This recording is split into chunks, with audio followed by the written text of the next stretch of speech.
오늘 말씀의 제목은 벨트입니다. 벨트. 네, 오늘 예레미야 13장 말씀에 보면은 띠라고 나와요. 띠, 뱃띠, 허리에 매는 뱃띠. 그리고 그것을 예레미야 선지자한테 이제 허리에 매라고 했다가 또 유브라데 강가의 그 바위 속에 이렇게 감추어 두어라 하고 나서 다시 가서 확인해 봐라 하시고 그것이 썩어서 더 이상 뛸 수가 없는 그 기능을 완전히 이제 상실된 상태를 지금 가리키면서 이 허리띠, 뱃띠를 가지고 이스라엘의 상태가 바로 이와 같다라고 말씀을 하십니다. 그래서 이제 띠를 뭐라고 하면 벨트라고 하는데 왜 하나님께서는 이스라엘 백성들에게 그들을 상징하는 상징물로서 왜 이 띠를 사용하셨을까요? 여러분들은 어떻게 생각하십니까? 그 이후에 이제 포도주병의 비유도 나오긴 하는데 이제 여호와의 진노와 심판에 대한 메시지를 포도주병에 대한 비유를 쓰시기도 합니다. 그런데 왜 이스라엘 백성들에게 굳이 어떠한 상징적인 상징물로서 왜 허리띠를 말씀하시는가? 저는 이 말씀을 묵상하면서 이 허리띠에 대한 부분이 좀 이렇게 마음에 이렇게 계속 뭔가 묵상하고 싶은 마음이 계속 생기더라고요. 왜 하나님께서는 허리띠, 그 썩은 허리띠, 기능을 상실하고 더 이상 벨트로서 존재할 수 없는 그런 띠를 자꾸 왜 상징물로서 이렇게 우리에게 제시하시는가? 그러니까 우리한테 어떤 상징물을 보여주시는 것은 그 사물을 통해서 뭔가 각인 효과를 주시는 것 같아요. 또 교훈의 메시지를 강렬하게 전달하시고자 하는 거죠. 제가 이제 그동안 계속 설교를 해오면서 영어로 된 제목을 좀 많이 썼었어요. 그러다 보니까 다들 이제 너무 영어로 자주 제목을 정하니까 제가 영어 잘하는 줄 알고 또 영어를 좋아하는 줄 아시는데 저 영어 싫어합니다. 영어 잘하지도 못하고요. 그런데 왜 영어로 제목을 하냐? 뭔가 그냥 일반적으로 표현하기보다는 뭔가 좀 이렇게 색다르게 접근하고 싶은 거예요, 내용을. 그런 생각이 들어서 그냥 고민하다가 이제 제목을 정하고 하는데 오늘도 이제 허리띠 해도 되는데 허리띠 그러면은 느낌이 별로 안 와닿죠. 벨트 어떠세요? 강렬하죠. 하여튼 크게 차이가 없을 수도 있는데 그렇습니다. 저도 뭔가 이 제목을 통해서 이 말씀 내용이 연상이 되고 그래서 이제 내 삶 속에서 뭔가 어떤 비슷한 내용이 경험되어지면 말씀이 혹시 여러분들에게 또 강렬하게 다시 소환돼서 기억할 수 있지 않을까 이런 마음이 좀 들어있고요. 오늘 말씀에 그러면 하나님께서는 왜 허리띠라는 것을 굳이 사용하셨는가? 우리가 성경을 해석할 때 성경은 뭘로 해석해야 된다냐? 뭘로 해석해야 된다라고 상식적으로 얘기하냐면 바로 가장 정확한 해석은 성경은 뭘로 해석한다? 아시는 분? 네. 성경은 성경으로 해석해야 된다라고 많이 알려져 있어요. 가장 정확하게 해석할 수 있는 방법은 성경을 성경으로 해석한다라고 하는데요. 성경 안에도 보면 유사한 내용들이 들어가 있고 때로는 구약의 내용의 의문점을 신약에서 풀어주시기도 하고 신약에서 잘 이해가 안 되는 부분을 구약을 통해서 더 깊이 풍성하게 이해하기도 합니다.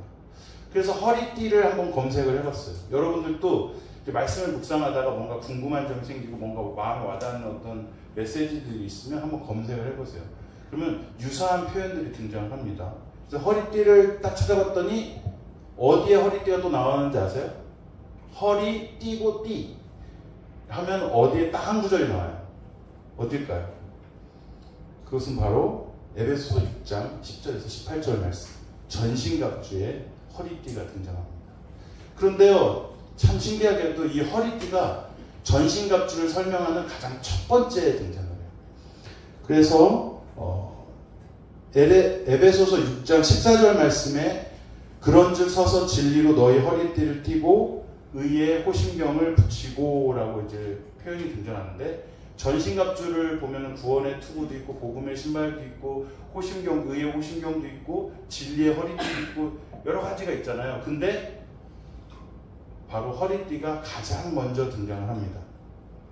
근데 그 허리띠를 상징적으로 이야기해 주시는 부분이 뭐냐면 바로 진리로 너희 허리띠를 띠고, 이 구절에서, 이 에베소서 말씀에 나와 있는 전신갑주라는 것은 어떤 전투의 상황에서 내 자신을 보호할 뿐만이 아니라 상대방을 공격하는 데 있어서 내가 갖추고자 하는 무기 또는 방호복 이런 뜻을 가지고 있습니다. 결국 이 전투에서 내가 살아남기 위해서는 이 전신갑주를 무장을 해야 된다. 또 상대방을 쓰러뜨리기 위해서는, 대적을 쓰러뜨리기 위해서는 이 전신갑주를 갖출 뿐만이 아니라 성령의 검 곧 말씀을 가지라 말씀하셨기 때문에 말씀으로 대항하여 영적 싸움을 싸워야 함을 말씀하고 계십니다. 그런데 여기에 보면 진리의 허리띠. 여러분 군복을 혹시 보신 적 있습니까? 군복에 보면은 이제 뭐 위에 상의도 있고 하의도 있고 또 전투화도 있고 뭐 이제 요즘에는 어떤지 모르겠는데 예전에는 전투화를 좀 말아 올리기 위해서 고무링도 좀 착용을 하고 또 추울 때는 야상도 있고 야상 내피도 있고 이렇게 갖추어서 입기도 하는데요. 허리띠를 꼭 차요. 왜 허리띠를 차요? 군화 보면은 여러분들 그냥 운동화랑은 달라요. 목이 굉장히 많이 올라와 있습니다. 부츠 같아요. 그리고 끈이 부츠 맨 위까지 꼭 조여져 있어요. 왜 그럴까요? 전투가 벌어지면 예기치 않은 많은 상황들이 발생하는 거예요. 뛰어가야 되기도 하고 때로 넘어질 때도 있고 또 싸움하고서 발차기나 뭐 싸우면서 다투는 격렬한 몸 움직임이 있을 수도 있고 여러 가지 상황들에 대처를 해야 되는 거예요. 근데 운동화 신고 나가봐요. 요즘 우리 그냥 평상시에 옷 입듯이 벨트 안 하고 그냥 이렇게 바지만 입고 나간다고 생각해봐요. 그러면 바지에 뭐죠 이게 단추가 탁 뜯어져 버리면 약해서 뜯어져 버리거나 이게 막 격렬한 움직임을 하다 보면 바지를 제대로 갖춰 입을 수가 없어요. 신발도 군화는 굉장히 단단한 가죽 또 무거운 고무 밑창으로 만들어져 있습니다. 왜냐하면 이게 튼튼하지 않으면 금방 이 발이 온전히 그거를 보호하지 못하는 거예요. 전투의 상황에서는 그냥 좋은 평지에서 싸우는 게 아니거든요.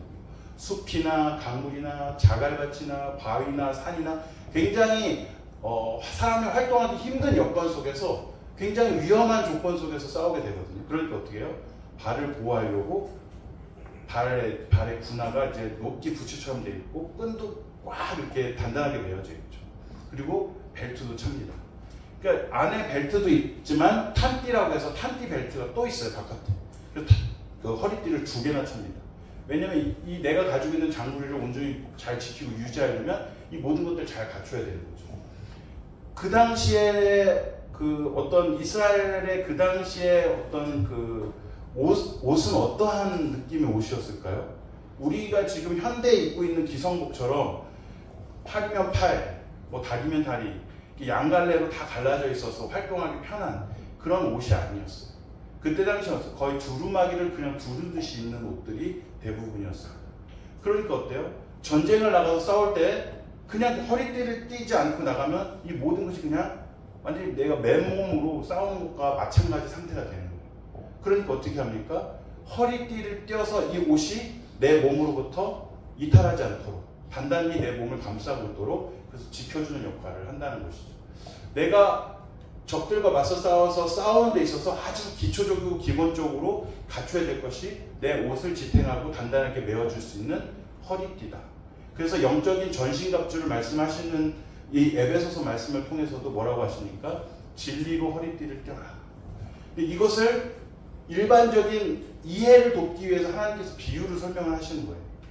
결국 그 사람들이 가지고 있는 그 당시의 의복 상태를 통해서 또 전투의 어떤 전투 태세를 준비하는 데 있어서 내가 어떤 장신구를 갖추고 갑주를 갖추는 상태에서를 그들이 이해할 수 있는 정도의 비유로 표현하시는 거예요. 그러면 이것을 영적인 것으로 치환해서 설명을 해보면 뭐냐면 바로 우리가 진리로 온전히 바로 세워져 있지 않으면 영적 전투에서 우리는 온전히 싸울 수 있지도 못할 뿐더러 우리 스스로 온전히 온전한 상태로 잘 준비되지 못한 상태로 있을 수밖에 없다.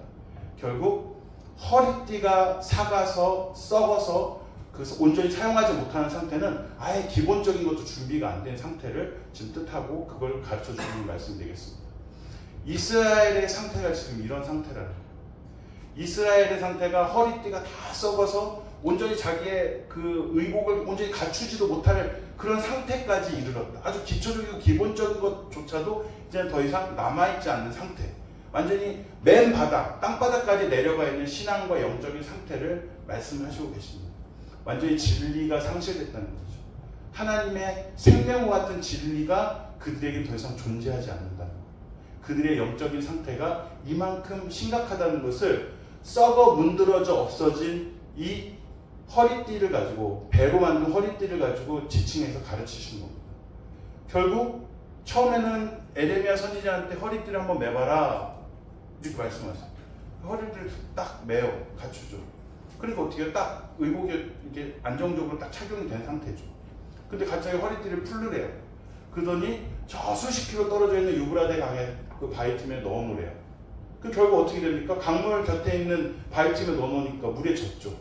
그리고 썩죠. 시간이 지나면서 배로 만들어져 있기 때문에. 그래서 나중에 다시 한번 가서 확인해 보라니까 썩어서 없어졌습니다. 바로 이스라엘의 영적인 상태가 이와 같다라고 말씀하시는 겁니다. 오늘 우리가 13장 말씀에는 이런 허리띠, 배로 만든 허리띠에 대한 비유의 말씀이 등장을 하고, 또 12장 말씀에는 바로 어떤 말씀이 등장하냐면 그들의 영적인 상태로 말미암아 그들이 어떤 상황을 겪게 됐는지, 그들에게 어떠한 위험이 처해져 있는지, 그들에게 당할 그 형벌과 심판은 무엇인지를 지금 말씀을 해주고 계십니다. 에레미야 12장 4절 말씀에 이렇게 나와 있습니다. 언제까지 이 땅이 슬퍼하며 온 지방의 채소가 마르리이까? 짐승과 새들도 멸절하게 되었사오니 이는 이 땅 주민이 악하여 스스로 말하기를 그가 우리의 나중일을 보지 못하리라 함이니이다. 5절에 만일 내가 보행자와 함께 달려도 피곤하면 어찌 능히 말과 경주하겠느냐? 내가 평안한 땅에서는 무사려니와 요단강 물이 넘칠 때에는 어찌하겠느냐? 아멘. 여러 가지 상황들이 이제 황폐화되고 너무 곰핍하고 온전히 갖추어지지 못한 상태가 되어서 그들이 온전히 자기의 생존을 잘 지키고 안정적인 생활을 할 수 없는 그런 상태에 이르게 되었다는 것을 말씀해 주시는 겁니다. 6절 말씀에 내 형제와 아버지의 집이라도 너를 속이며 내 뒤에서 크게 외치나니 그들이 내게 좋은 말을 할지라도 너는 믿지 말지니라. 아멘. 이런 진리가 사라지니까 사람들과의 신의가 사라지는 거예요. 서로에 대한 약속과 믿음, 신의가 사라지는 거예요. 이제 가족끼리도 더 이상 상대방을 믿을 수 없는 상태에 이르게 된 거예요. 진리가 이렇게까지 상실되어 있는 상태를 가리키는 것입니다. 10절 말씀에 많은 목자가 내 포도원을 헐며 내 몫을 짓밟아서 내가 기뻐하는 땅을 황무지로 만들었도다. 그들이 이를 황폐하게 하였으므로 그 황무지가 나를 향하여 슬퍼하는도다. 온 땅이 황폐함은 이를 마음에 두는 자가 없음이로다. 아멘. 많은 목자가 내 포도원을 헐며, 그 목자들은 오히려 포도원을 세우고 양떼들을 지키고 그 가축들을 온전하게 잘 지키는 역할을 해야 되는데 오히려 약탈자와 같은, 강도와 같은 역할로 본인의 정체성을 완전히 잃어버린 상태로 다른 사람들처럼 행동했다는 겁니다. 목자들이 해야 될 원래의 역할은 하지 않고 완전히 강도가 되고 약탈자가 되어버린 그 변질된 모습을 가리키고 말씀하시는 것입니다. 12절 말씀에 파괴하는 자들이 광야의 모든 벗은 산 위에 이르렀고 여호와의 칼이 땅이 끝에서 저 끝까지 삼키니 모든 육체가 평안하지 못하도다. 아멘. 2주 전에 제가 생각의 결과라는 제목으로 말씀을 드렸어요. 그 사람이 어떤 생각을 하느냐에 따라 그 생각은 그 사람을 지배하게 돼 있고 그 사람을 지배하게 된 그 생각이 결국 그 사람이 어떻게 사는지를 결정하게 되어 있어서 그 생각이라는 것은 우리가 온전히 잘 다스리고 통제하지 않으면 우리 스스로에게 해가 될 수도 있는 생각 속에서 우리가 어떤 잘못된 결정을 할 수 있다 말씀을 드렸습니다. 결국 이스라엘이 이렇게까지 이르게 된 것은 어떤 이유 때문입니까? 바로 그들이 선한 생각으로 참된 진리로 온전히 생각하면서 온전히 그 뜻을 따라서 살지 않았기에 결국 그들의 악한 생각으로 말미암아 스스로에게 오히려 칼이 도래하게 되고 대적들이 자신들을 공격하고 목숨을 위협하는 상황까지 이르게 되는 그런 재앙과도 같은 상태가 이르렀다는 것을 말씀해 주고 계십니다. 13절 말씀에 무리가 밀을 심어도 가시를 거두며 수고하여도 소득이 없은즉 그 소산으로 말미암아 스스로 수치를 당하리니 이는 여호와의 분노로 말미암음이라. 아멘. 모든 생활의 환경과 모든 여건들이 아무리 노력하고 아무리 열심히 애를 써도 결국 자기에게 복으로 돌아오지 않고 결실로 돌아오지 않는 황폐화된 상황들이 도래하게 된다는 것입니다. 결국 무엇입니까? 사람의 노력이나 사람의 의지로, 지혜로 아무리 무엇인가를 추구하려고 해도 하나님이 축복해 주시지 않으면, 하나님께서 은혜를 베풀어 주시지 않으면 결국 그들에게 돌아온 것은 헛된 노력일 뿐이고 그들에게 돌아온 것은 황폐화된 결과밖에는 도래할 수밖에 없다라는 것을 말씀해 주고 계신 것입니다. 14절 말씀에 내가 내 백성 이스라엘에게 기업으로 준 소유에 손을 대는 나의 모든 악한 이웃에 대하여 여호와께서 이와 같이 말씀하시니라. 보라, 내가 그들을 그 땅에서 뽑아버리겠고 유다 집을 그들 가운데서 뽑아내리라. 아멘. 사람이 악해지면요, 자기 자신만을 망치는 걸로 끝나지 않습니다. 그 악을 자기 자신에게만 적용하는 것이, 대입하는 것이 아니라 타인에게 무엇인가를 얻고자, 타인에게 뭔가를 해를 가하고자 하는 악한 마음까지 도래하게 돼서 다른 사람에게까지 악을 저지르게 돼요. 특별히 힘없고 연약하고 쉽게 통제당할 수 있는 그런 소외된 약자들을 향해서 더 강폭하고 강포한 힘을 발휘하게 됩니다. 결국 무엇입니까? 그들이 악함으로 말미암아 죄악을 저지를 뿐만이 아니라 이 사회를 혼란시키고 이 하나님이 세우신 하나님의 나라와 뜻을 어기면서 다른 약자들에게, 다른 사람들에게까지 해를 끼치는 극악무도한 포악한 상황 가운데 처하게 되니 이 사회가 온전한 모습으로 세워질 수 있겠습니까? 거룩하고 순결하며 깨끗한, 온전한, 사랑이 풍성한 그런 참된 질서가 잘 평안히 유지되는 그런 사회로서 존재할 수 있겠습니까? 더 이상 이 사회는, 이 땅은 그렇게 다시 되돌릴 수 없는 그런 끝까지 간 상태에 이르게 된 것입니다. 결국 어떻게 하십니까? 하나님께서 그 땅을 심판하십니다. 그 사람들을 심판하십니다. 그리고 그들을 다 뽑아내십니다. 그래서 다시 뽑아낸 상태에서 다시 그 땅을 회복시키고 하나님의 말씀과 공의와 정의와 사랑으로 다시 그 땅을 온전히 회복하게 한 뒤에 온전히 그 나라로 하나님의 백성들로서 세워가는 역할들을 앞으로 장차 하실 것이라는 말씀을 오늘 이 말씀을 통해서 주시는 말씀이 되겠습니다. 그래서 15절 말씀에 이렇게 말씀합니다. 내가 그들을 뽑아낸 후에 내가 돌이켜 그들을 불쌍히 여겨서 각 사람을 그들의 기업으로 각 사람을 그 땅으로 다시 인도하리니. 아멘. 사람이요, 어떠한 제재가 없고 통제 장치가 완전히 이제 상실된 상태에서 계속 악을 행하다 보면 이제 더 이상 무서울 것도 없고 너무 대담해지고 자기가 아무리 악을 행해도 아무런 자기가 제재가 없어지니까 이렇게 막 해도 되는 것처럼 막 그렇게 살아요. 근데 하나님께서 이 땅 가운데 그들을 뽑아내신다는 건 뭐냐면 결국 그들이 포로로 끌려가게 되는 것을 말씀해 주고 계신 거거든요. 그래서 그들이 포로로 끌려가고 나서 그들이 포로된 그 땅에서, 이스라엘 땅에서 섬기던 우상들이 오히려 자기가 포로로 끌려가서 결국 자기가 포로 생활, 어렵고 힘든 노예 생활을 하게 만드는 상황 가운데 처하게 되면서 스스로가 무엇이라고 생각하겠습니까? 아, 내가 하나님을 온전히 믿지 않아서, 하나님을 참되게 섬기지 않아서, 하나님의 율법대로 행하지 않음으로 말미암아 하나님이 율법에서 정하신 말씀 그대로 그 형벌이 성취가 되었구나를 이제 깨닫는 거예요. 율법에서는 분명 우상 숭배하는 자의 마지막 그 끝에 형벌이 무엇인지를 말씀해 주셨고, 결국 그들이 범죄하며 악을 행하는데 그것을 더 이상 멈추지 않고 끝까지 돌이키지 않고 회개하지 않은 상태에서 끝까지 악을 행했을 때 율법에서 하나님께서 어떻게 형벌을 내리고 심판하신다는 말씀이 율법에도 기록이 돼 있으니 자기가 그런 악한 행동을 할 때 그런 것이 없다 보니까, 제재장치가 없다 보니까 마음대로 했는데 결국 그 형벌이 언약하신 율법의 말씀 그대로 성취되는 것을 스스로 경험하면서 스스로 깨닫고 하나님께 회개하며 돌이킨다는 것을 지금 이 말씀을 통해서 말씀하시는 거예요. 그래서 그 심판은 그 땅을 회복시키는 것뿐만이 아니라 그 땅에 극악무도한 악을 행했던 사람들까지도 죄인들도 다시 돌이키게 하는 그 역할을 하는 것을 말씀하시면서 그냥 형벌로 끝나는 것이 아니에요. 그들 형벌 내려서 그냥 심판하시는 것으로 끝나는 것이 아니라 결국 그들이 다시 회개하고 돌이킬 수 있는 기회, 그들이 깨달을 수 있는 그 어떤 장치를 그들에게 주심으로써 그들에게 다시 한번 하나님의 백성으로서 회복할 수 있는 은혜를 베푸신다는 말씀이 이 말씀에 들어있다고 할 수 있겠습니다. 이 예레미야서 말씀을 계속 우리가 큐티인을 가지고 지금 큐티를 하고 계신 분들이 있을 텐데요.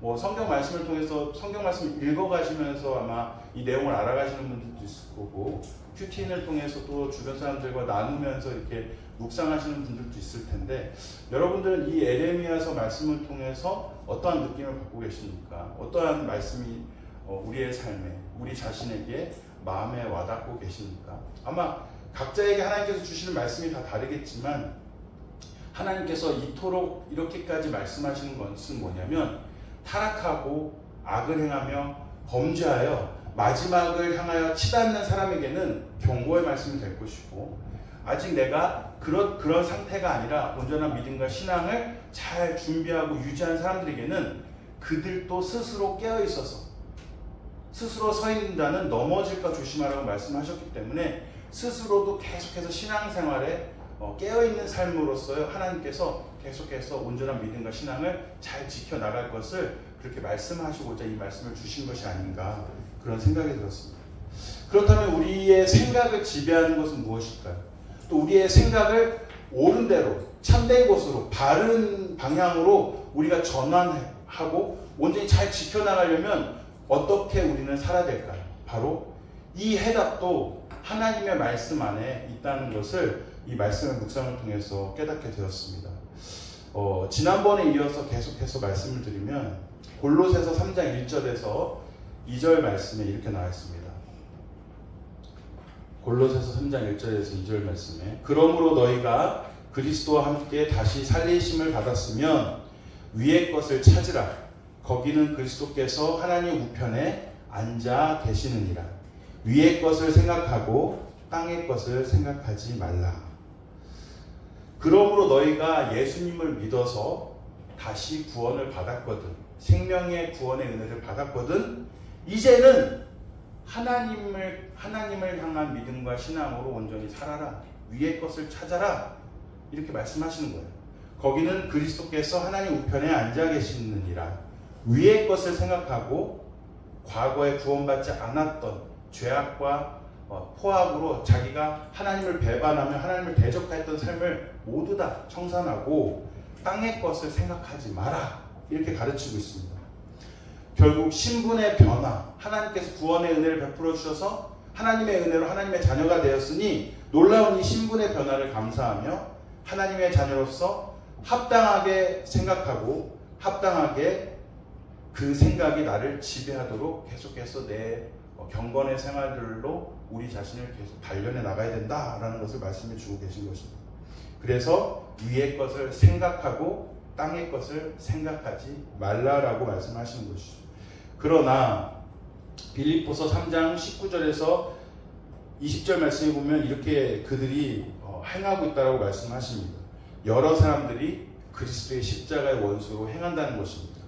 19절에 그들의 마침은 멸망이요 그들의 신은 배요 그 영광은 그들의 부끄러움에 있고 땅의 일을 생각하는지라. 그러나 우리의 시민권은 하늘에 있는지라. 거기로부터 구원하는 자 곧 주 예수 그리스도를 기다리노니라고 나와 있습니다. 결국 그들의 마침은 계속 땅의 것을 생각하면서 악한 생각들 속에서 잘못된 생각들로 나를 계속 지배하게 내버려 둔다면, 그것을 개선시키지 않는다면 결국 그 마침은 멸망이고, 그들의 신, 그들의 하나님은 자기 배를 채우는, 자기 자신을 탐욕을 채우는 자기 자신이 우상이 된 삶을 살아갈 뿐이요 그 영광은 그들의 부끄러움으로 마지막에 끝날 것이다 말씀하는 거예요. 그래서 더 이상 땅의 것을 생각하지 말고 오직 우리의 시민권은 이제 하늘에 있으니 구원하는 자 곧 주 예수 그리스도를 기다리며 하늘을 향해서 온전히 믿음 가운데 살아가라 말씀하시는 겁니다. 믿음이 없는 자들의 생각은 결국 나쁜 결과를 맺게 된다는 것을 말씀하시는 것입니다. 우리의 시민권은 하늘에 있으니 땅의 생각을, 세상적인 생각을 버려라. 그리고 하늘 중심의 생각을 하도록 해라. 이 세상에서 살면 하늘 중심의 생각을 하기가 쉽지가 않아. 세상에서 내가 살아가고 있는 모든 상황과 환경과 형편은 땅의 것들의 가치관을 접목을 해야 내가 더 유리하고 더 잘 살아갈 수 있을 것만 같아요. 그런데 우리의 눈에 보기에는 그럴 것 같아 보이지만, 그러나 하나님께서 창조하신 세계는 하나님의 법칙대로 움직여가니 땅의 것을 생각하지 말고 오직 하늘 중심의 생각을 해라. 땅 중심의 생각, 땅 중심의 원리, 이 세상적인 가치관대로 우리가 이익을 쫓아서 살지 말고 온전히 하나님만을 믿고 신뢰하며 섬기라고 말씀하시는 것입니다. 이 세상에 목표를 두지 말고 살라는 것입니다. 저 하늘에 목표를 두고 이 세상을 하늘을 향해서 살아가라는 말씀을 해주신 겁니다. 또한 육신을 위하여 살지 말고 영적인 것들을 추구하며 살라고 말씀하십니다. 인간 중심적인 것이나 인간 중심적인 삶을 더 이상 살지 말고 하나님 중심적인 삶을 살아가라고 말씀하십니다. 인간 중심적인 삶은 인간의 삶이 목표가 되는 것이고, 이것은 바로 육신을 따르는 삶이라고 표현하고 있습니다. 하나님 중심의 삶은 하나님이 삶의 목표가 되는 것이고, 이것이 바로 영적인 것을 따르는 삶이라고 말씀을 하시는 것입니다. 우리 포커스 청년부, 우리 형제 자매님들은 인생의 목표가, 나의 삶의 목표가 누구입니까? 어디에 있습니까?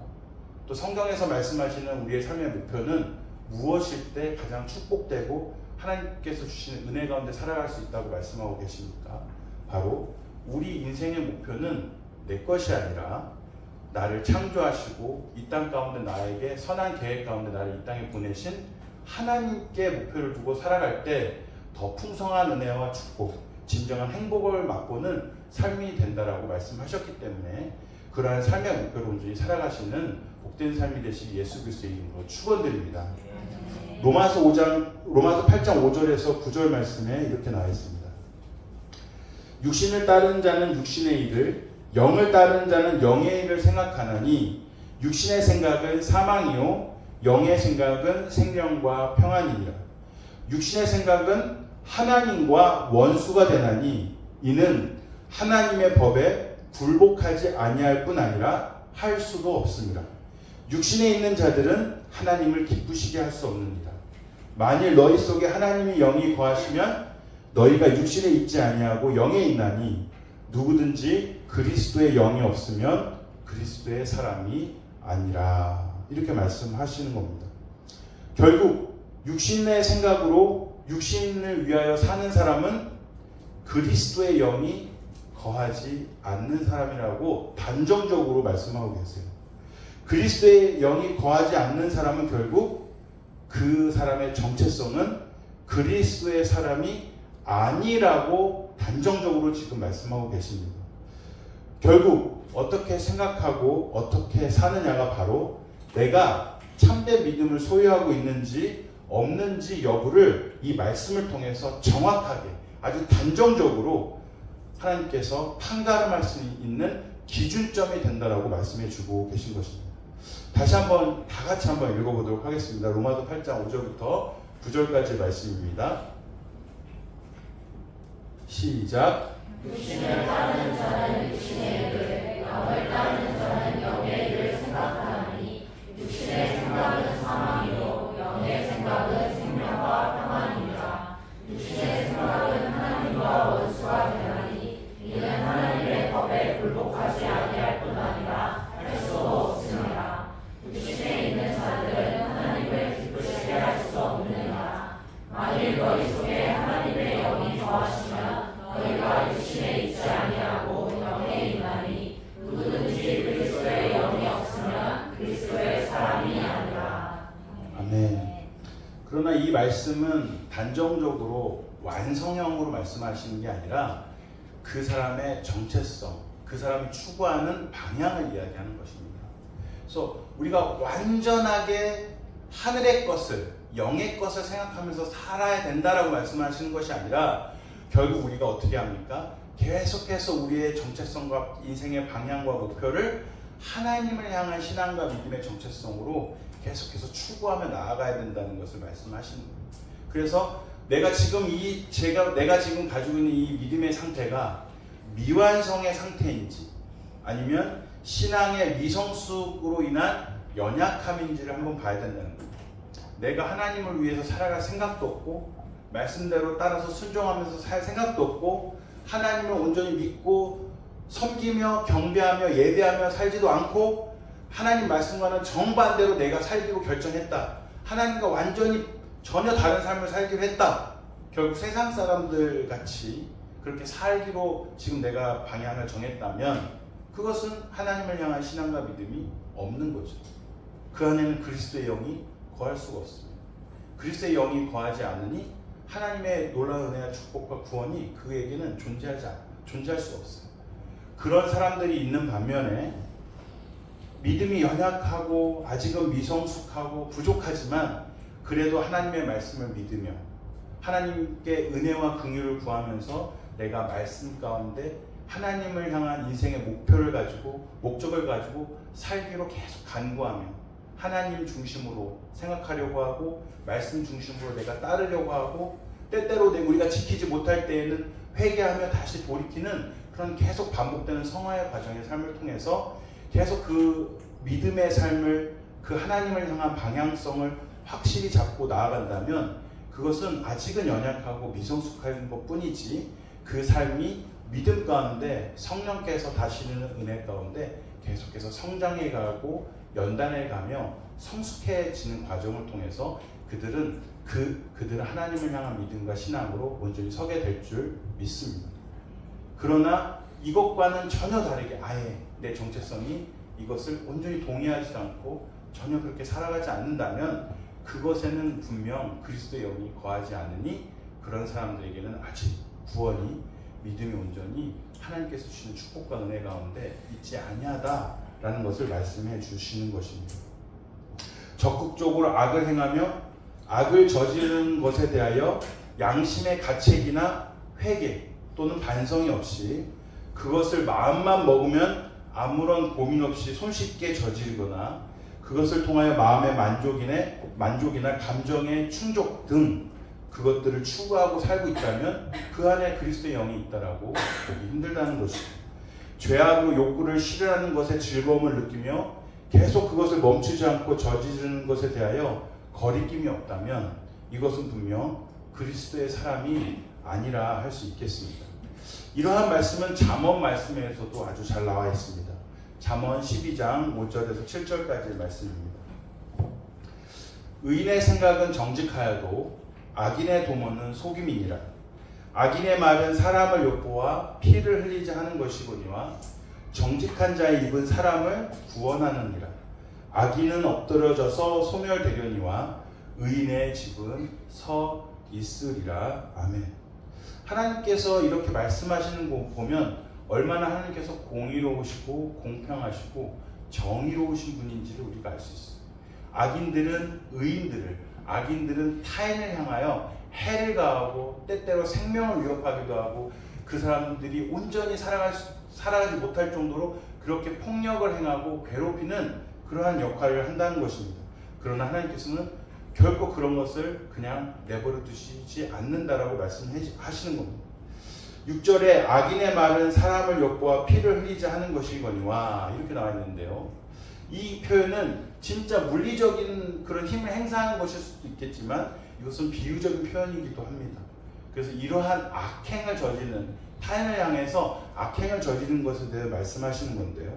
꼭 살인이나 물리적인 상해를 입히는 것이 아니라 인격이나 정신적인 것들, 결국 그 사람의 인격 조차를, 그 자아 정체성, 존재감조차를 그 스스로가 계속 심리적으로 무너지게 만드는, 정신을 피폐하게 만드는 것까지도 포함하여 그러한 죽이는 역할을 하는 자들을 뜻하게 됩니다. 그리스도의 사람은 성령의 사람이기 때문에 성령이 하시는 일은 살리는 일을 하시는 분이기 때문에 그리스도의 사람들은 살리는 역할을 하지 결코 죽이는 역할을 할 수가 없습니다. 그리스도의 영은 살리는 영이므로 믿는 자의 생각 속에 결국 사랑의 결과를 나타내게 되는 것입니다. 그래서 악인의 말은 사람을 엿보아 피를 흘리자 하는 것이거니와 정직한 자의 입은 사람을 구원한다라고 말씀하시는 것입니다. 정직한 자의 입은 사람을 구원한다. 그 사람을 좋게 하는 것, 그 사람을 유익하게 하는 말을 하지 그 사람을 망하게 하고 그 사람을 무너뜨리고 그렇게 하는 역할을 할 수 없다는 것이죠. 결국 악한 자와 의로운 자의 차이점이 어떠한 생각을 가지고 있느냐에 달려 있고, 또 그 생각은 결국 악한 자의 경우에는 악한 결과로 나타나며 결국 그런 악한 자들은 죽이는 결과를 만들어낸다라는 것입니다. 그럼 악한 자의 생각이라는 부분을 좀 더 구체적으로 알아보도록 하겠습니다. 예수님께서 말씀하신 부분인데요. 마태복음 7장 20절에서 23절 말씀입니다. 다 같이 한 목소리 읽겠습니다. 시작. 또 일시에 사람에게서 나오는 그것이 사람을 더럽게 하느니라. 속에서 또 사람의 마음에서 나오는 것은 악한 생각, 곧 음란과 도둑질과 살인과 가난과 탐욕과 악독과 속임과 음탕과 질투와 기만과 교만과 우매함이니 이 모든 악한 것이 다 속에서 나와서 사람을 더럽게 하느니라. 아멘. 여기 보면 21절에 이렇게 나와 있죠. 악한 생각, 곧 악한 생각의 정체성을 좀 쫙 이제 풀어서 이야기합니다. 악한 생각, 곧 음란과 21절이요. 마태복음 7장 21절이요. 악한 생각, 곧 음란과 도둑질과 살인과 간음과 탐욕과 악독과 속임과 음탕과 질투와 비방과 교만과 우매함이니 이 모든 악한 것이 다 속에서 나와서 사람을 더럽게 하느니라. 결국 사람을 더럽게 하는 것은 바로 악한 생각 속에서 발현되는 이러한 잘못된 죄악된 것들이 바로 스스로를 더럽힌다라고 말씀하시는 것입니다.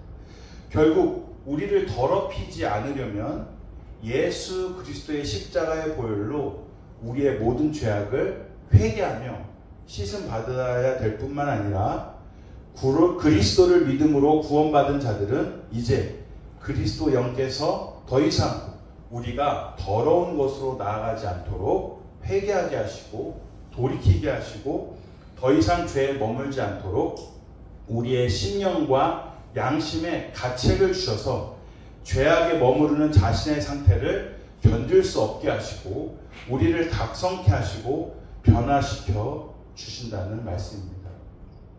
우리가 죄를 지었을 때 어떤 하나님께서 기뻐하시지 않는 모습으로 어떤 잘못들이나 실수들이나 내가 하나님께서 원하시지 않는 것들을 행했을 때 우리의 마음 상태가 어떻습니까? 말씀을 알고 있고 말씀을 느끼고 있고 하나님을 생각하면 내 자신이 어떠한 마음이 드십니까? 그게 바로 성령께서 내주하고 계시냐, 그리스도의 영이 함께하고 계시냐, 아니면 그리스도의 영이 함께하시지 않느냐를 스스로가 자각할 수 있도록 하나님께서 알려주십니다. 그래서 내가 어떠한 마음으로 지금 죄를 대하고 있는지 스스로 한번 살펴보세요. 그러면 내 자신의 영적인 상태가 그것을 통해서 우리가 조금이나마 깨달아 알 수 있게 되는 것입니다. 성령께서는 선한 마음과 선한 생각을 추구하는 것을 사모하며 갈망할 수 있도록 우리의 마음에 은혜를 불러일으켜 주십니다. 우리의 마음과 생각을 주장하시고 다스리시기 때문에 성령의 생각으로 성령의 뜻을 온전히 더 사모하고 갈망하게 하신다는 거죠. 우리가 정말 추구하며 간절히 원하는 것들은 우리 마음속에 무엇이 내재되어 있습니까? 성령의 것들로 채워져 있습니까? 아니면 세상의 것들로 채워져 있습니까? 나의 욕망과 나의 욕심을 이루는 것으로 채워져 있습니까? 나의 만족을 위해서 살아가고 있습니까? 아니면 하나님의 거룩하심과 부르심, 성령께서 원하시는 그 삶을 온전히 그 뜻대로 온전히 행하는 것에 우리의 갈망과 사모하는 마음들이 가득 있습니까? 사도 바울의 말씀에 의하면 이 두 가지가 우리 안에서 싸운다고 말씀하고 계세요. 결국 우리는 계속해서 죄와 싸우며 육신적인 생각을 멀리하기 위해서 영적인 전투를 벌일 수밖에 없는 것입니다. 그러므로 영적으로 무장돼야 돼요. 에베소서 말씀에 전신갑주를 입으라고 말씀하신 것처럼 영적인 것들로 우리 안에 채워서 우리가 그 죄악된 것들과 맞서 싸워서 우리가 승리하면서 살아갈 수 있는 영적 전투의 삶을 온전히 살아가야 한다고 말씀하시는 것입니다. 시편 56편 5절에서 6절 말씀은 이렇게 말씀하고 있습니다. 그들이 종일 내 말을 곡해하며 나를 치는 그들의 모든 생각은 사악이라. 이렇게 말씀하고 계십니다. 결국 이스라엘 백성들이 멸망하게 되고 영적으로 무너지게 된 것은 어떤 이유에서입니까? 바로 전신갑주를 온전히 입지 않았기 때문이죠. 진리로 허리띠를 띠지 않았기 때문입니다.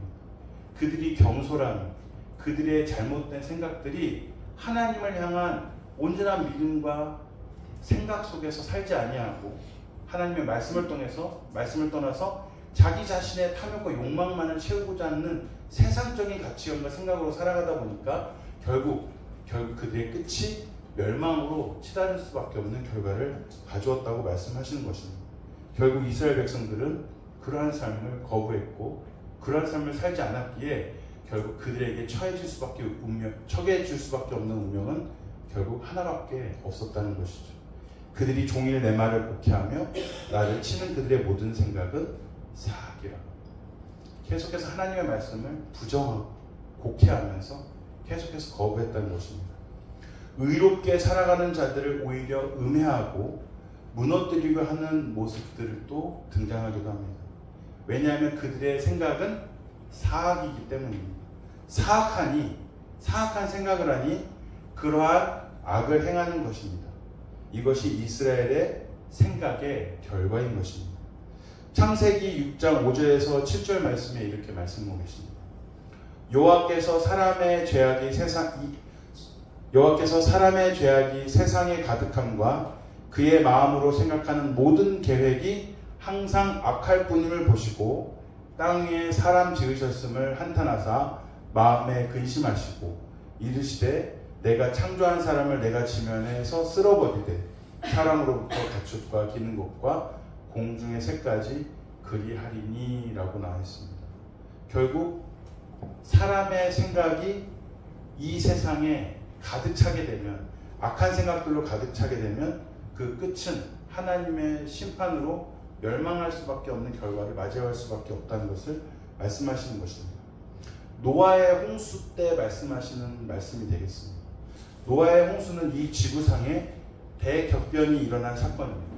근데 인간의 죄악이 결국 돌이킬 수 없는 심판으로 이어지게 되었고, 그렇게 처음에 하나님 앞에 죄악을 행하여 에덴에서 쫓겨난 인류는 또 한 번 지구상에서조차도 더 이상 생존할 수 없고 노아의 식구들을 제외하고는 전부 지구상에서 없어지는 결과를 결국 초래하게 되었다는 것입니다.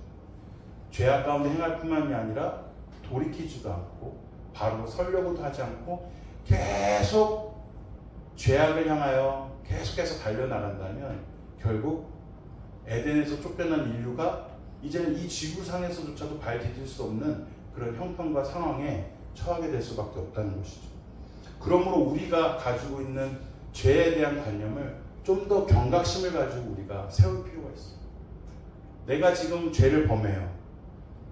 그리고 하나님께서 주시는 은혜가 사라져요.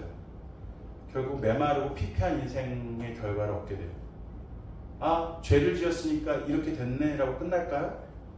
그 상태에서도 다시 돌이키지 아니하면 결국 그것조차도 더 이상 발 디딜 수 없는 그러한 상태로 더 나락으로 빠지게 된다는 겁니다. 이 상태가 최악이 아니라는 겁니다. 내가 지금 죄를 범해서 받고 있는 하나님의 어떤 징계가 그게 끝이 아니라는 거예요. 더한 형벌과 심판이 기다리고 있다는 것을 말씀해 주고 계신 것이므로 내가 죄를 지었을 때 어떠한 벌이, 어떠한 징계가 견딜만 하고 내가 죄악을 즐기는 것보다 이 상태가 괜찮다라고 해서 그냥 방치해 두고 있으면 그것으로 끝나는 게 아니라 그것조차도 발 디딜 수 없는 더 큰 나락으로 빠지게 되니 죄에 대한 경각심을 좀 더 온전히 세워서 우리가 영적으로 깨어서 죄를 멀리하는 삶을 온전히 살아가야 됨을 지금 말씀해 주고 계신 것입니다. 결국 죄악의 결과는 엄청난 형벌을 가져온다는 사실입니다. 하나님께서는 사랑이 풍성하시고 긍휼이 많으셔서 인내하시고 기다려 주시지만, 그래서 계속 돌이키도록 말씀해 주시지만, 결국 그가 돌이키지 않고 계속 죄악을 향하여 나아간다면 하나님이 세우신 이 나라가, 이 땅이 하나님의 백성에게 더 이상 거룩이 훼손되지 않고 악한 영향력이 전파되지 않도록 인간의 완악함은 하나님께서 하나님의 정의와 공의로운 심판 앞에서 제거될 수밖에 없음을 말씀해 주고 계신 것입니다. 마태복음 8장 33절 말씀에 이렇게 나와 있습니다. 예수께서 돌이키사 제자들을 보시며 베드로를 꾸짖어 이르시되 사탄아 내 뒤로 물러가라. 내가 하나님의 일을 생각하지 아니하고 도리어 사람의 일을 생각하는도다 하시고 라고 나와 있습니다. 결국 베드로는 예수님을 위해서 뭔가를 하는 것처럼 말을 했는데 그것조차도 사실은 인간 중심의 생각이었고 하나님의 일을 생각하지 않는 잘못된 선택이었다고 말씀하시는 거죠. 인간의 죄악은 어디서부터 시작되었을까요? 바로 인간의 죄악은 인간 중심적인 사고에서 비롯되게 된 것입니다. 예수님께서 모든 인간의 죄를 대신 담당하시고 구원하시기 위해서 하나님의 일을 말씀하고 계시는데, 베드로는 그동안 하나님을 계속 믿고 따랐다고 하면서도 인간 중심적인 사고로 사람의 일을 하나님의 일보다 더 우선시하였던 것이 결국 문제가 되었던 것입니다. 하나님의 말씀을 계속 들었지만 자기의 사고체계는 하나님 중심이 아니라 인간 중심적인 가치관으로 겉으로는 선해 보이고 뭔가 정이 있어 보이고 애정이 있어 보이지만 그것조차도 인간 중심적인 하나님 중심적인 생각이 우선이 아니라 인간 중심의 생각이 우선이 되면 그것조차도 그것을 이용하는 자가 있으니 누구라는 것입니까? 바로 사탄이라는. 그러니까 우리가 분별해야 돼요. 좋은 게 좋은 게 아니고요. 좋아 보이는 게 다 좋아 보이는 게 아닙니다. 그 내면의 핵심 원리를 꿰뚫어야 돼요.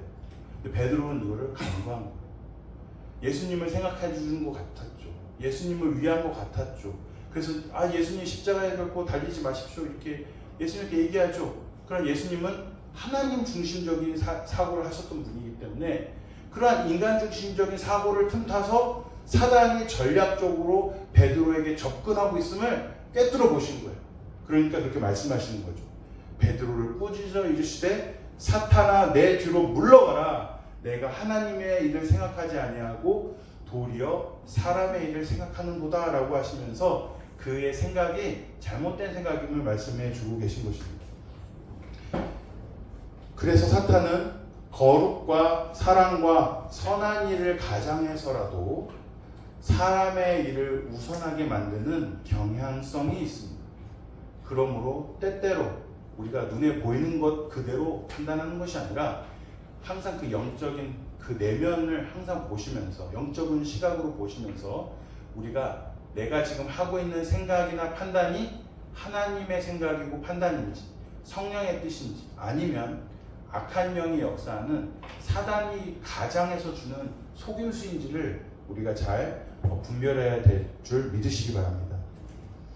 예수님이 40일을 금식하시고 성령에 이끌려 광야에 가셨을 때도 사탄이 시험하면서 하나님이 부여하신 신적 능력을 돌로 떡을 만든다거나 하는데 사용하라고 하면서 하나님의 일을 먼저 생각하지 않고 인간의 일을 먼저 생각하고 하나님의 일을 생각하지 못하게 시험했던 장면들도 등장하게 됩니다.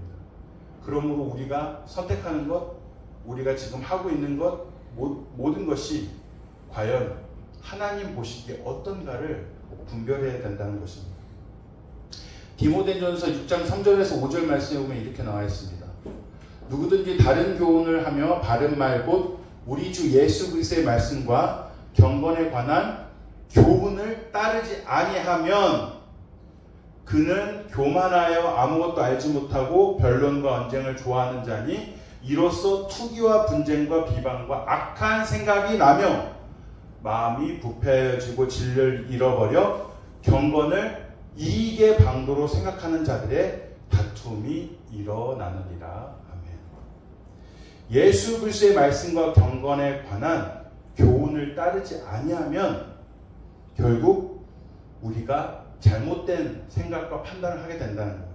때때로 경건을 자기의 이익의 도구로 이용할 수도 있다라고 하면서 경계하라고 말씀하시는 것입니다. 결국 디모데전서 6장 3절에서 4절 말씀에 보면 악한 생각이 어디로부터 오는지가 잘 나와 있습니다. 누구든지 다른 교훈을 하며 바른 말고 우리 주 예수 그리스도의 말씀과 경건에 관한 교훈을 따르지 아니하면 그는 교만하여 아무것도 알지 못하고 변론과 언쟁을 좋아하는 자니 이로써 투기와 분쟁과 비방과 악한 생각이 나며 결국 말씀과 경건에 관한 교훈을 따르지 아니하면 악한 생각이 나게 된다라고 말씀하시고 경고하고 있는 말씀이 되겠습니다. 그러므로 우리는 마지막 날을 도래하기 위해서 예비된 요한계시록의 말씀을 다시 한번 되새기면서 요한계시록 2장 말씀에서와 같이 악한 생각을 가진 자들은 어디서부터 떨어져서 그리스도의 말씀과 경건에 이르지 못하고 있었는지를 살펴보면서 스스로 깨어있는 삶을 살아야 되겠습니다. 다 같이 읽도록 하겠습니다. 시작. 그러므로 어디서 떨어졌는지를 생각하고 회개하여 처음 행위를 가지라. 만일 그리하지 아니하고 회개하지 아니하면 내가 내게 가서 내 촛대를 그 자리에서 옮기리라. 아멘.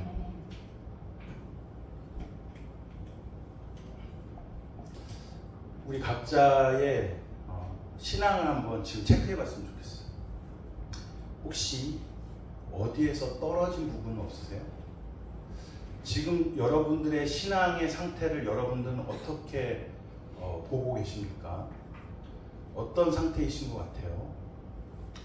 우리는 대부분 아주 어렸을 때부터 모태신앙으로서 아주 기초적이고 기본적인 신앙 훈련뿐만이 아니라 생활뿐만이 아니라 예배나 봉사나 섬김이나 말씀이나 기도나 또 여러 가지 잘 갖추어진 좋은 환경 속에서 하나님의 은혜로 신앙생활을 잘 이렇게 성장하고 유지시켜 왔습니다. 그런데 여러분 가장 신앙이 뜨거웠을 때 가장 순수했을 때 신앙을 한번 생각해 보세요. 그리고 지금 나의 상태를 한번 점검해 보세요. 나의 지금 신앙과 믿음의 상태는 혹시 문제가 없으십니까? 뭔가 느껴지거나 뭔가 감지되거나 뭔가 찝찝하거나 뭔가 불편한 것이 혹시 있지는 않으세요? 성령께서는 나를 사랑하시고 나에게 은혜를 베푸시는 분이기 때문에 나의 신앙의 잘못된 문제점들을 그냥 간과하고 내버려 두지 않으세요. 내가 느끼고 있는 건 내가 느끼는 게 아니에요. 성령께서 깨닫게 해주십니다. 말씀을 들으면서 뭔가 나에게 걸리는 건 그날 전해진 말씀이 나에게 불편한 것으로 끝나는 것이 아니라 이 말씀, 전해지는 말씀과 선포되는 하나님의 거룩한 경고의 말씀을 통해서 나에게 깨닫게 해주시는 성령의 작용이라는 겁니다. 성령의 일하시는 거라는 겁니다. 왜요? 나를 사랑하셔서 나를 바꿔가시기 위해서, 나를 더 온전하고 유익하게 하시기 위해서 나를 사랑하시는 하나님 성령께서 주시는 그런 깨달음이라는 것을 항상 기억하시기 바랍니다. 우리의 신앙에는 문제가 없습니까? 우리의 삶은 어떠신가요? 어디에서부터 떨어지신 부분은 없으세요? 어느 때부터 뭔가 내가 잘못 가고 있다고 생각하시는 그런 지점은 없으세요? 지금 요한계시록 말씀에 그걸 말씀하고 계시는 거예요. 그냥 가만히 내버려둬서는 안 된다는 거예요. 어디서부터 떨어졌는지를 스스로 점검해서 그걸 다시 복구시키셔야 돼요. 왜냐면 그거 그냥 놔두면 계속해서 그것이 나의 영적인 해악으로 계속 발전하고 계속 그것을 방치해 두다 보면 결국 경고와 징계와 형벌과 심판과 그것에서 멈추지 않으면 내가 내 자신을 우상화해서 섬기는 나 중심적인 삶을 살아가는 사람들이 되는 것이고 결국은 지금 있는 곳조차도 발 디딜 수 없는 더 큰 나락과 잘못된 곳으로 내가 인도하는 결과를 맞이하게 되는 것이기 때문입니다. 그래서 우리의 삶을 말씀을 통해서 깊이 있게 심각하게 점검하시기 바랍니다. 그러므로 어디서 떨어졌는지를 생각하고 회개하여 처음 행위를 가지라. 만일 그리하지 아니하고 회개하지 아니하면 내가 내게 가서 내 촛대를 그 자리에서 옮기리라. 아멘. 결국 회개하고 돌이킬 것을 말씀하고 있는 것입니다. 변질되기 이전에 처음으로 돌아가 그 상태를 온전히 지키고 유지하라는 것입니다. 또한 사랑은 악한 것을 생각하지 않는 것입니다. 불의를 기뻐하지 아니하며 진리와 함께 기뻐하는 것이라고 말씀하고 계십니다. 고린도전서 13장 4절에서 7절 말씀에 이렇게 기록하고 있습니다. 5절 말씀 없어요? 없나 보네요. 하나 빠뜨렸군요. 사랑은 오래 참고 다 아는 구절이죠. 사랑은 온유하며 시기하지 아니하며 사랑은 자랑하지 아니하며 교만하지 아니하며 무례히 행하지 아니하며 자기의 유익을 구하지 아니하며 성내지 아니하며 악한 것을 생각하지 아니하며. 사랑은 악한 것을 생각하지 아니하는 것입니다. 불의를 기뻐하지 아니하며 진리와 함께 기뻐하고 모든 것을 참으며 모든 것을 믿으며 모든 것을 바라며 모든 것을 견디느니라. 사랑하고 계십니까? 사랑 안에 거하십니까? 사랑한다면 이런 것들이 우리 안에 그냥 있지 않도록 내버려 둬서는 안 된다는 것을 말씀하고 계신 것입니다. 하나님의 말씀은 우리의 마음과 생각에 굉장히 큰 지대한 영향을 미치게 됩니다. 히브리서 4장 11절 말씀에 이렇게 나와 있습니다. 하나님의 말씀은 살아있고 활력이 있어 좌우의 날선 어떤 검보다도 예리하여 혼과 영과 및 관절과 골수를 찔러 쪼개기까지 하며 또 마음의 생각과 뜻을 판단하나니. 아멘. 하나님의 말씀은 바로 우리의 마음의 생각과 뜻을 다스리신다는 겁니다. 그러므로 하나님의 말씀이 굉장히 강력하고 능력이 있는 우리 자신을 지킬 수 있는 귀한 생명의 유익이 된다는 것입니다. 히브리서 8장 10절 말씀에 이렇게 나와 있습니다. 또 주께서 이르시되 그날 후에 내가 이스라엘 집과 맺을 언약은 이것이니 내 법을 그들의 생각에 두고 그들의 마음에 이것을 기록하리라. 나는 그들에게 하나님이 되고 그들은 내게 백성이 되리라. 아멘. 성령께서는 우리의 심령 가운데 계속해서 말씀을 넣어주신다는 거예요. 그래서 우리가 보고 있는 그냥 기록된 말씀뿐만이 아니라 이 말씀을 우리의 마음에 새겨주셔서 계속해서 끊임없이 그 법이 생각나도록 역사하신다는 말씀이 되겠습니다. 히브리서 10장 15절에서 17절 말씀입니다.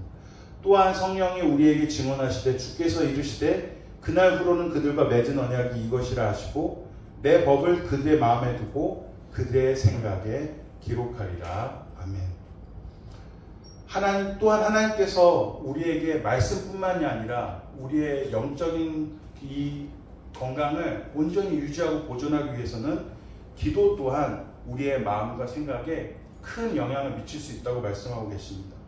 빌립보서 4장 6절에서 9절 말씀에 이렇게 나와 있습니다. 같이 읽겠습니다. 시작. 아무것도 연약하지 말고 다만 모든 일에 기도와 간구로 너희들과의 것을 감사함으로 하나님께 아뢰라. 그리하면 모든 지역에 하나님의 평강이 그리스도 예수 안에서 너희 마음과 생각을 지키시리라. 아멘. 하나님께 기도할 때 우리의 마음과 생각을 지켜주신다는 거예요. 결국 말씀과 기도가 우리의 유일한 희망인 것입니다.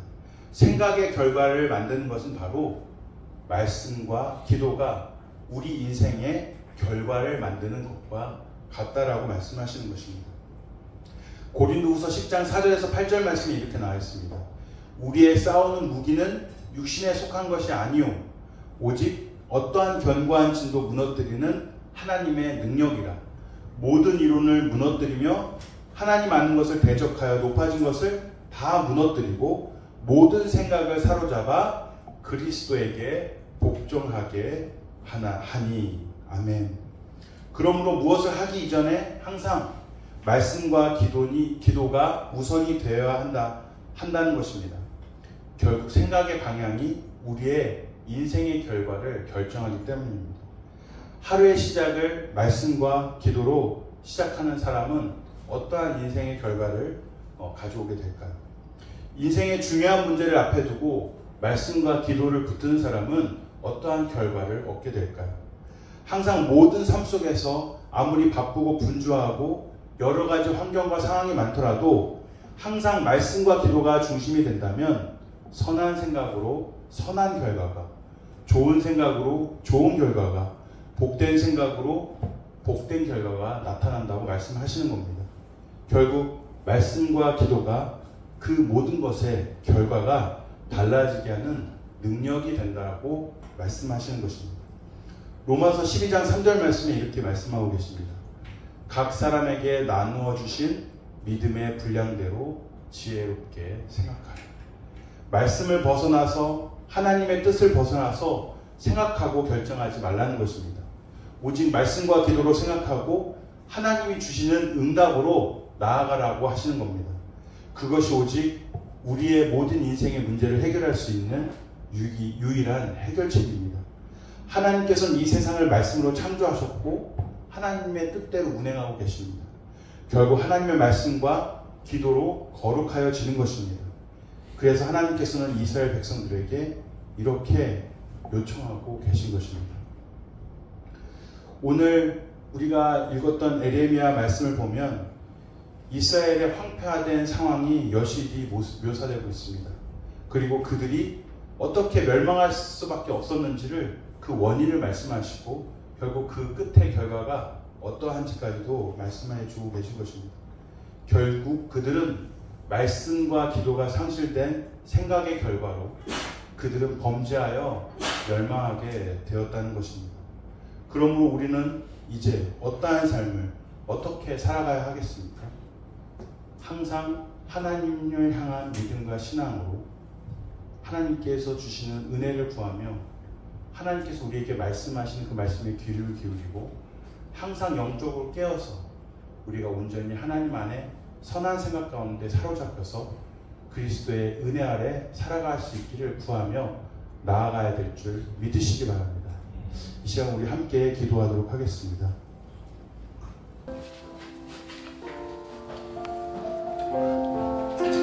이 시간 우리 같이 기도할 때 아까도 말씀드렸듯이 우리가 어디서부터 혹시 떨어져 있었던 부분은 없었는지, 혹시 내 신앙에 하나님께서 느끼게 해주시고 깨닫게 해주시는 그 과정을 통해서 성령께서 나에게 말씀하시고 계신 것은 없었는지를 우리 스스로가 점검하면서 하나님께서 주시는 은혜 가운데, 하나님이 주시는 생각 가운데 이 시간 함께 기도하며 나아갔으면 좋겠습니다. 하나님, 저에게 이런 문제가 있습니다. 하나님, 저에게 이런 영적인 부분에 문제가 있었습니다. 하나님, 앞으로는 이런 문제들 가운데 살게 하지 말아주시고 온전히 말씀과 기도로 붙들려 있고 깨어있는 능력 있는 말씀의 생활로, 기도의 생활로 나아가게 하여 주셨소서. 우리가 죄악 가운데 행한 것이 있다면 이 시간 돌이키시기 바랍니다. 다시 하나님께서 원래의 상태로 돌아오라고 지금 우리에게 요청하고 계신 것입니다. 이 시간 조용히 하나님 앞에 묵상하며 주님 앞에 기도하며 나아가도록 하겠습니다. 함께 기도드리시겠습니다. 사랑과 은혜가 충만하신 하나님 아버지, 감사합니다. 오늘도 저희들 이제를 불러주시고 이렇게 주님 앞에 나와 간절히 기도하며 주님 앞에 간구할 수 있는 기회를 내주신 것을 감사합니다. 아버지 하나님, 우리의 믿음의 상태와 영적인 상태를 다시 한번 점검하기 원합니다. 우리가 정말 지난 신앙생활 속에서 지금까지 거슬러 오면서 우리가 방치해두고 정말 우리가 잘못된 방향으로 나아가고 있는데도 계속해서 하나님의 그 말씀을 외면하고 내 생각들 속에서 내가 착각하여서 온전하지 못한 모습으로 살아가고 있었던 모습은 없었는지 우리 자신이 스스로를 점검할 수 있도록 그동안 하나님께서 말씀해 주시는 그러한 상황 속에서도 온전히 우리가 하나님의 뜻을 쫓아 살기보다는 이 땅의 가치관으로, 땅의 생각들로, 땅의 기준들로 우리가 육신의 일을 더 중요시하면서, 사람의 일을 더 중요시하면서 하나님 우선의 삶을 살지 않고 죄악 가운데 행했던 모습은 없었는지를 다시 한번 돌아보게 됩니다. 아버지 하나님, 저희의 마음은 하나님을 더욱 사랑하기 원합니다. 악한 생각 속에 살지 아니하고 불의를 기뻐하지 아니하고 질 가운데 기뻐하는 우리의 모든 삶이 되길 원합니다. 아버지 하나님, 우리에게 띄어진 이 허리띠를, 하나님께서 주신 영적인 거룩한 허리띠를, 진리의 허리띠를 온전히 우리가 이 시간 매는 시간이 될 수 있도록 인도하여 주옵소서. 썩어진 진리의 허리띠가 아니라 더 이상 쓸모없이 그냥 부패해버린, 없어져 버린 허리띠가 아니라 온전히 정말 튼튼하여 생명력 있는 진리의 허리띠로서 우리의 영적인 것들을 온전히 점검하고 온전히 세워가는 일에 더욱더 우리가 온전히 주님 앞에 나아갈 수 있도록 인도하여 주시옵소서. 우리가 여러 가지 상황들과 여건들 속에서 우리가 챙기지 못했던 것들, 또 우리가 무지하여 온전히 경건으로 깨어있지 못하여 우리가 부지불식간에 우리가 그냥 스쳐 지나갔던 것들이 이 시간 깨달아지게 하시고 생각나게 하여 주시고 온전히 깨닫게 하여 주셔서 온전히 우리의 신앙과 믿음을 다시 회복하고 온전히 세울 수 있도록 아버지 축복하여 주시고 인도하여 주시옵소서. 더 이상 이스라엘 백성들처럼 멸망의 길로 가지 아니하기에, 징계와 형벌과 심판이 있는 그러한 곳으로 나아가지 아니해야 하기에 하나님께서 우리에게 말씀해 주시고 깨닫게 해주시는 귀한 말씀을 다시 한번 기억합니다. 그 뒤를 통하여, 말씀을 읽기를 통하여, 말씀을 듣는 것을 통하여, 또 설교 하나님께 예배드리는 이 예배 시간에 들리는 말씀을 통하여, 또 찬양을 통하여 우리가 각자가 기도하는 가운데 하나님께서 우리에게 깨닫게 해주시고 느끼게 해주시고 알게 해주신 것들을 정말 소중히 생각하면서 그것들을 그냥 내버려두고 흘려보내는 것이 아니라 우리가 그것들을 온전히 다시 한번 차곡차곡 살펴보면서 우리의 신앙의 문제들, 우리의 영적인 상태들을 점검하며 주님 앞에 온전히 세워져 갈 수 있게 하여 주시옵소서. 특별히 말씀과 기도로 또 그리스도의 교훈으로 온전히 우리가 온전히 세워져 갈 수 있음을 말씀하셨사오니 아버지, 우리가 더욱더 선한 생각 속에서 성령의 뜻과 생각 속에서 살아가기 위하여 더욱더 영적으로 충만해질 수 있도록 인도하시고 은혜를 내려 주시옵소서. 이 시간 우리 같이 각자의 문제들을 놓고 하나님 앞에 아뢰는 시간을 갖도록 하겠습니다. 누가 뭐래도 우리는 예수님의 자녀입니다. 하나님의 자녀입니다.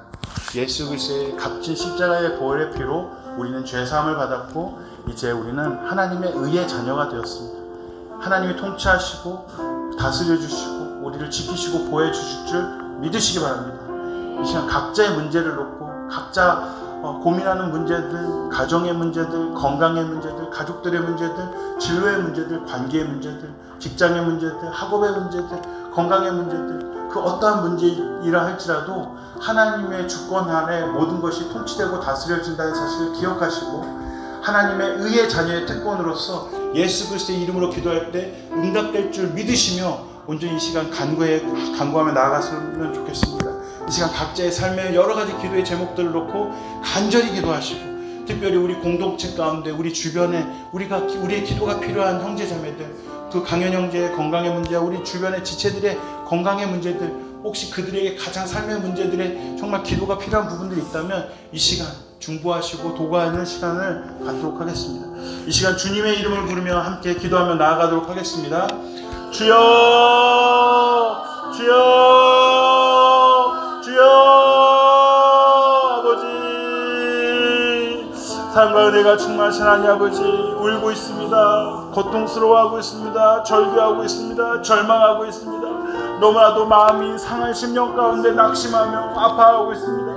아버지 하나님, 찾아가셔서 위로하여 주시고 하나님께서 함께 친구가 되어 주시고 그리스도의 사랑과 위로로 말미암아 평안케 하여 주시고 하나님을 향한 소망과 믿음 가운데 온전히 설 수 있도록 아버지와 붙들어 주시옵소서. 도저히 우리의 인간의 힘과 생각으로 우리의 이성으로는 도저히 우리가 해결할 수 없는 문제들로 정말 우리가 넘어설 수 없는 그런 장애물같이 너무나도 크고 너무나도 거대해 보이는 문제들 때문에 우리가 가슴 아파하고 힘들어하는 경우가 너무나도 많습니다. 아버지 하나님, 하나님께서는 이 온 우주보다 크시고 이 온 우주를 다 창조하실 만큼 능력이 위대하신 분이시기에 전능하신 분이시기에 못하실 것이 없으시기에 하나님께서는 모든 어떠한 문제들까지도 불가능이 아니라 가능케 하시는 분이심을 다시 한번 고백합니다.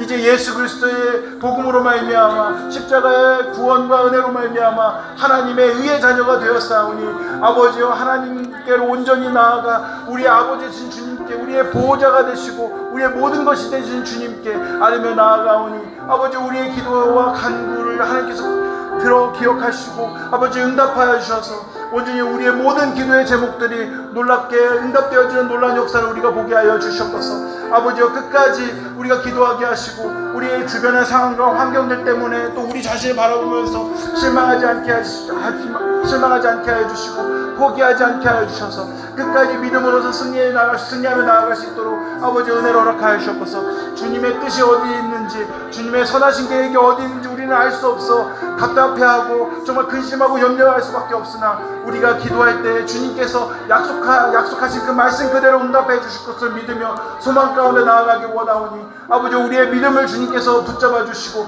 온전히 우리가 흔들리지 않는 믿음 가운데 설 수 있도록 인도하여 주셔서. 가정에 경제의 문제가 있습니까? 아픔의 문제가 있습니까? 관계의 문제가 있습니까? 정말 그 가족들 간에 정말 어려운 문제들로 말미암아 힘들어하고 있습니까? 진로의 문제로, 건강의 문제로, 취업의 문제로, 또 학업의 문제로, 또 여러 가지 내면 안에 있는 여러 가지 어려운 문제들로 말미암아 관계 가운데 힘들어하는 지체들이 있습니까?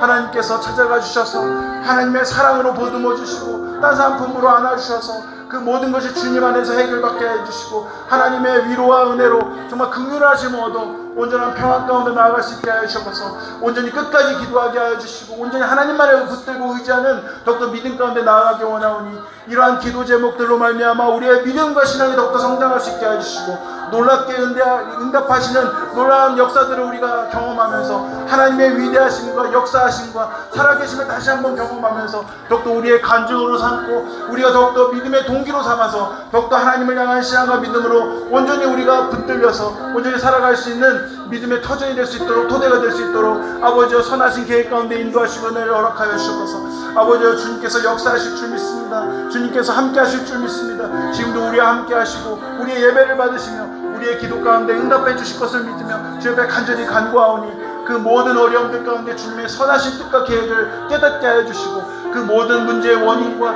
우리 과정까지도 하나님께서 다스려 주시고 응답해 주시며 모든 것을 하나님께서 주장해 주시고 주관해 주셔서 주님의 선하신 계획 가운데 응답하여 주셔서 놀라운 일들을 이루시는 하나님의 역사를 우리 모두가 경험할 수 있도록 인도하시고 은혜를 허락하여 주셨소서. 우리 포커스 공동체를 위해서 기도했으면 좋겠습니다. 이번 달에는 새신자 환영 축제가 있습니다.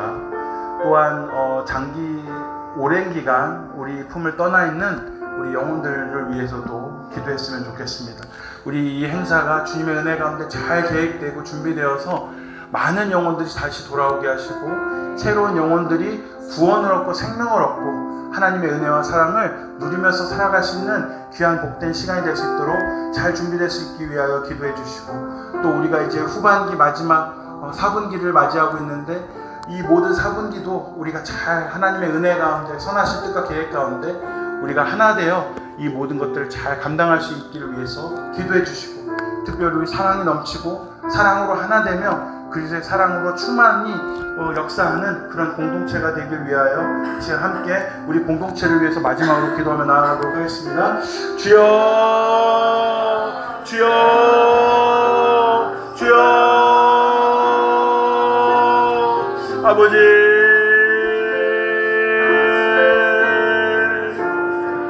아버지여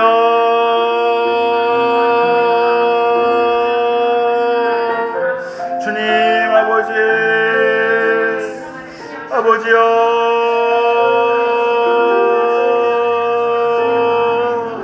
주여 아버지 주님 아버지여 아버지 아버지 아버지여 주여 아버지 주여 아버지여 주님 아버지여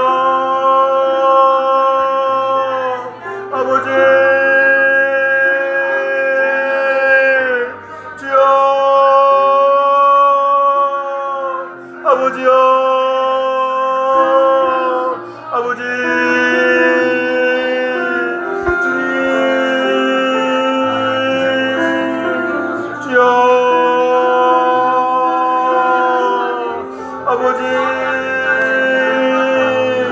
아버지여, 아버지 주여, 아버지 주님, 아버지여, 아버지 주님, 아버지여, 주여 아버지.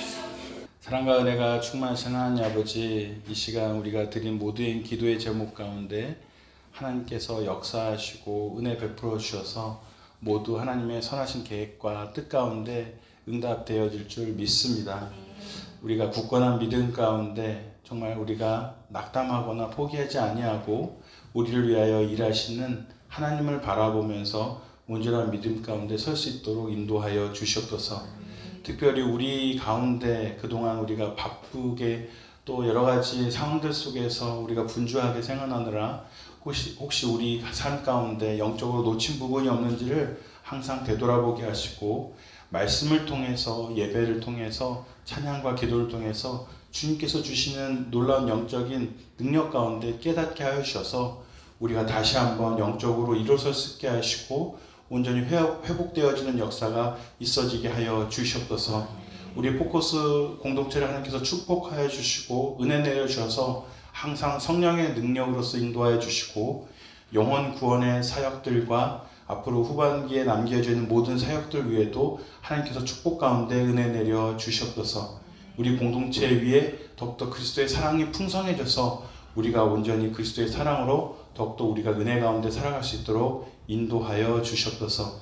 이 시간 하나님 앞에 그동안 베풀어 주신 은혜를 감사하며 또 앞으로 베푸실 은혜를 기대하고 소망하며 주님 앞에 예물을 드릴 손길 위에도 하나님께서 복되게 하여 주시고 하나님의 뜻과 나라를 위하여 귀하게 애쓰며 헌신하며 봉사하는 우리 모든 지체들 위에도 충만한 은혜로 채워 주시옵소서.